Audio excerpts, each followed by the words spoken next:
You know what that music means. It's another week with our updates with our friends at Energy FC, who are playing quite well. I'm Dave Morris, trying to fill in those shoes of Jenny Carlson, who usually hosts this every week alongside the coach, Steve Cooke. Great to see you as always. Thank you. And Drew, it's great to meet you. Drew Beckie, a defender for Energy FC. We'll have lots to chat with these guys, but on this very laptop right here, it's unfortunate we are taping this on Tuesday afternoon at 1 o'clock because a semifinal of the World Cup has just kicked off. Yeah. Actually, there's a lot of international soccer news today, right? Yeah. Today, though, we have France and Belgium. And guys, I'll let you guys handicap this real fast. We're just 5 minutes in.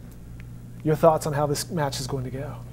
For me, it's I hope, like I said earlier, a long 120-minute game, penalty kicks, a lot of injuries and suspensions for the next game. I can only think let's cause both these two teams as much problems as we possibly can today.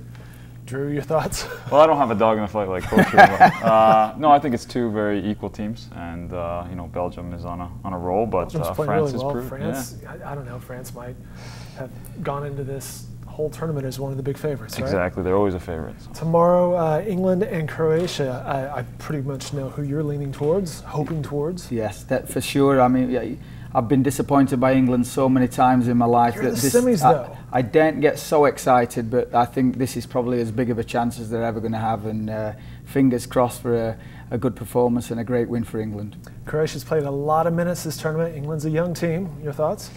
Well, my heritage is Croatian, so I like to see England win too. So I'm going to go against Coach here and say I want Croatia. But this is good stuff here. A little bit of hate here on the updated Energy FC. England and Belgium, or England and Croatia on Wednesday afternoon. Still no score here in this matchup. I mentioned Energy FC is playing quite well. No losses in the past 5 matches. In fact, you've been with the team 6 games now, and the team has played quite well. You mentioned following the most recent win over, most recent game against Colorado Springs, a draw. It's not the points, but the fact that you're dominating play at times. Yeah, I think, for 9 games now, we've not only played well, but we've dominated in many areas of the field. And I think this game was no different. And I think, you look back not too far away, 5-6 weeks ago, and we'd have walked off the field relatively pleased with a point in our last couple of games away at San Antonio and then at home at the week. And right now, we're disappointed when we walk off the field and with a tie, and we expect to win every game. And I think credit to all the players, Drew included. He's come in, and we've got a real spark in the group right now. And hopefully, tomorrow night we can take that and get 3 points. I know Jenny has asked you this question before, but what are you seeing that's different in this team now? It's funny, not a great deal. I was asked this question this morning: what is different? And I think one thing that has always been there is the players have worked extremely hard. They've really dedicated themselves to their profession and becoming better players on a daily basis. And they've stuck to the process. They've really worked hard and stuck together as well. When people start doubting everybody, they've risen above it and remained together and remained confident. And so, do I see much difference on a daily basis? No, but I do know that when you're winning games and you're getting points, it breeds confidence, it breeds happiness, and I think confident, happy players make for better players. So hopefully we can carry that through. And Coach, it's one thing to say trust the process, but it's tough to do that when the scoreboard says something different at the end of the night. Yeah, I've been doing this a long time now, and there is no other way. Otherwise, you're going to change every time you win or you lose a game. And I don't really believe that we should be too high when we're on a good roll, and certainly don't get too low when we're not doing so well. Results come and go, but I think the performances are things that we should be aiming for.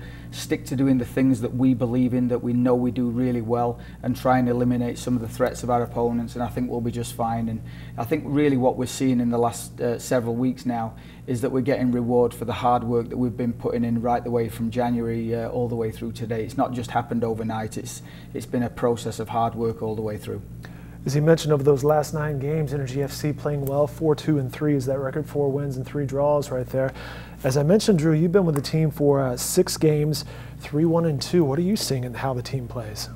Well, I think we have a fantastic group of guys. When I originally talked to Cookie, I was excited about the opportunity, and knowing him for a long time and being around them, around the Rapids long ago, like Coach said, the process takes time. And being around the game and being in different teams, that certain things, you keep doing the things the right way, they're going to fall into place. And with the some of the additions we have, and we have a great, like I said, great group of guys, we can continue to move forward and get the results we need to make the playoffs. Drew, let's talk about you real fast. How did you get here? Yeah, that's a great question there. I was playing in Europe in December, and I had a bit of an illness that set me back a little bit. I was out for a while, and as soon as I got back to fitness, got a call from Cookie and said, "Hey, we want to bring you in." And I said, "Well, it's fantastic. It's a great place for me to get back, and great organization. I know what they were wanting to do, and I wanted to be a part of it." Illness might be underscoring this just a little bit. That was a very significant health scare for you. Yeah, definitely. I think at the time when it happened, I didn't know the full scope of it, but I had some fantastic doctors in Stockholm that took good care of me, and some great doctors here back in the States that really got me back on my feet. And I'm very blessed and lucky to be back playing. What do you think of Oklahoma City? I think it's great. It reminds me of where I'm from in Canada, so it's a nice small city. Not that we have to really deal with traffic, but you know, it's a only great when you size. come downtown these days. Sure, yeah, that's right. But it's growing. It's fantastic. Well, Coach, looking ahead, as I mentioned, we're taping this on Tuesday. Still no score in the World Cup semi right here. You have a match on Wednesday night against Las Vegas, I believe, the Las Vegas Lights. It is 7 o'clock. It's also on ESPN News, I believe, so it's nationally televised. Your thoughts looking ahead to that match?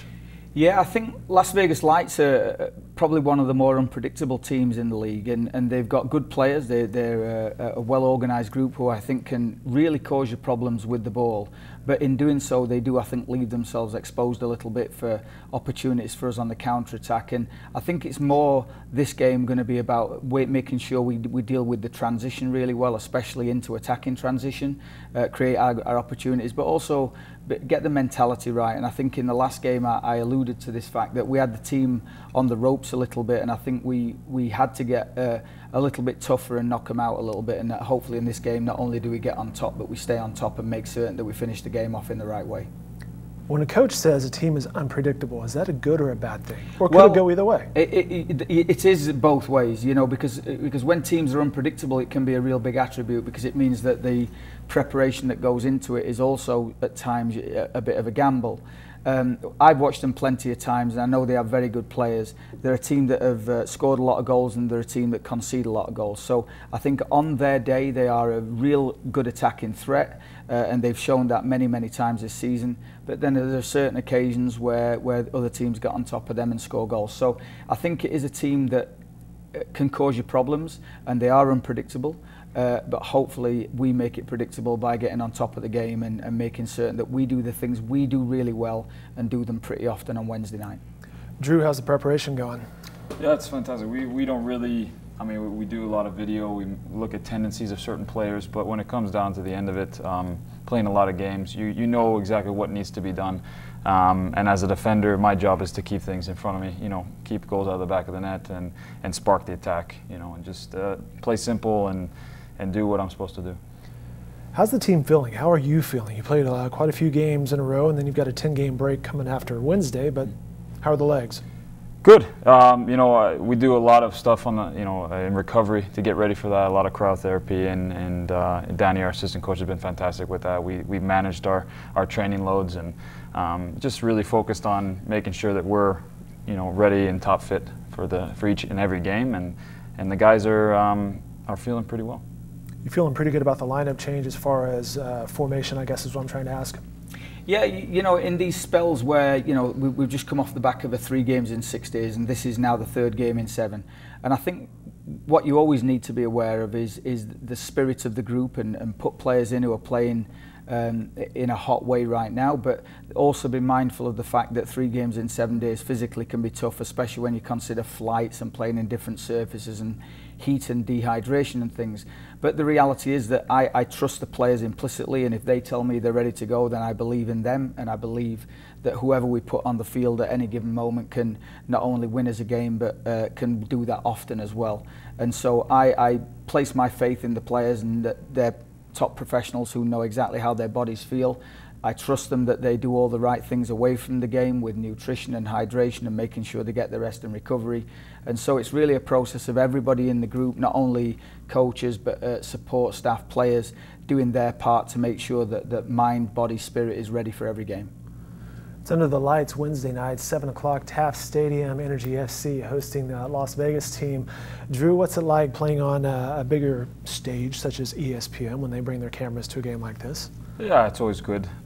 It's good. It's kind of fun for you guys. Yeah, it's good for the club. It's good for the USL, and it's always growing. It's my first year in the USL, but I've been tracking it over the years, and it's been growing ever so much. And it's important that a considered second division really pushes the quality and the atmosphere of a great stadium like Taft Stadium. So I think it'll be a great event, and I hope a lot of people tune in for that.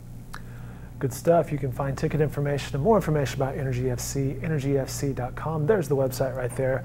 Guys, I mentioned there's some international headlines today, and it's not just France and Belgium, but Cristiano Ronaldo taking his talents, I guess, to Italy from Spain and Juventus. Your thoughts?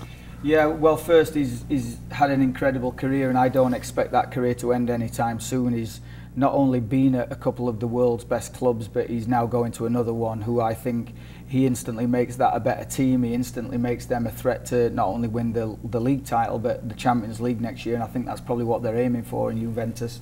And, he's a remarkable talent, and more than a talent, having spent a bit of time at Real Madrid when he was there, the dedication he has to his daily work and making sure that every aspect of training and recovery and nutrition is taken care of, and he really does treat himself the right way. I think this guy could play into his 40s at a very high level. He's an absolute specimen, and I wish him nothing but the best. He's an exciting player to watch, and I'll certainly be tuning into more Juventus games because of him now. Drew, your thoughts? Yeah, as professionals, we look up to guys like that and taking care of their bodies. And my big thing with Ronaldo is he's done it in different places, and this is another challenge for him. He's not. People may say, "Oh, he's going to play in Italy." No, Juventus is one of the best teams in the world. Mm-hmm. It's a great league, and I've heard a lot of great things about Turin as a city, and he'll enjoy it and do fantastic as he always does. Good stuff. There you have it. All things soccer. And again, most importantly, Energy FC. You can watch them Wednesday night at Taft Stadium. That game. The match is at 7 p.m. World Cup action continues here, no score. EnergyFC.com for more ticket information, and you can watch tomorrow night on ESPN News as well. Coach, always good to see you. Look forward to seeing you next week. Drew, great to meet you as well. Thanks, guys.